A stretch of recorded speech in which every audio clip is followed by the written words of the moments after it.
Welcome to another episode of Science and Research in Singapore. Today I have with me a forest ecologist, Chung-Wing.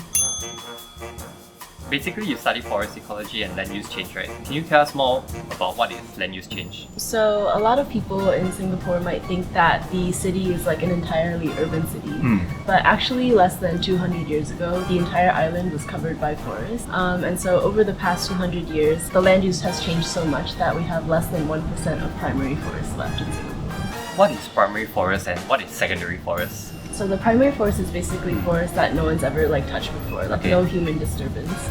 And then the secondary forest is things that have been deforested and regrown. So where is the primary forest in Singapore? There's little patches of it in Bukit Timah and also parts of the Central Catchment Nature Reserve.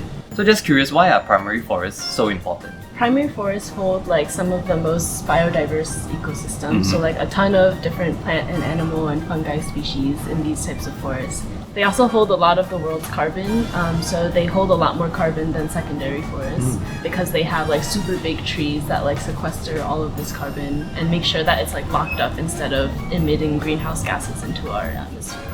Nice. So what about these primary and secondary forests are you researching on?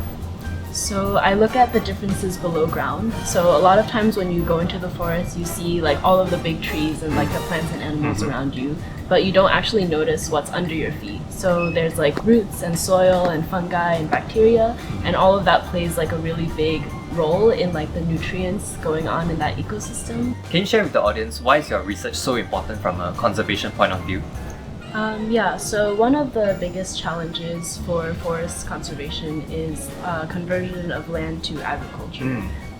But we can take the lessons from my findings and our work in Singapore to apply them and work with our regional partners who have a lot of local knowledge and improve forest management and forest restoration in the future.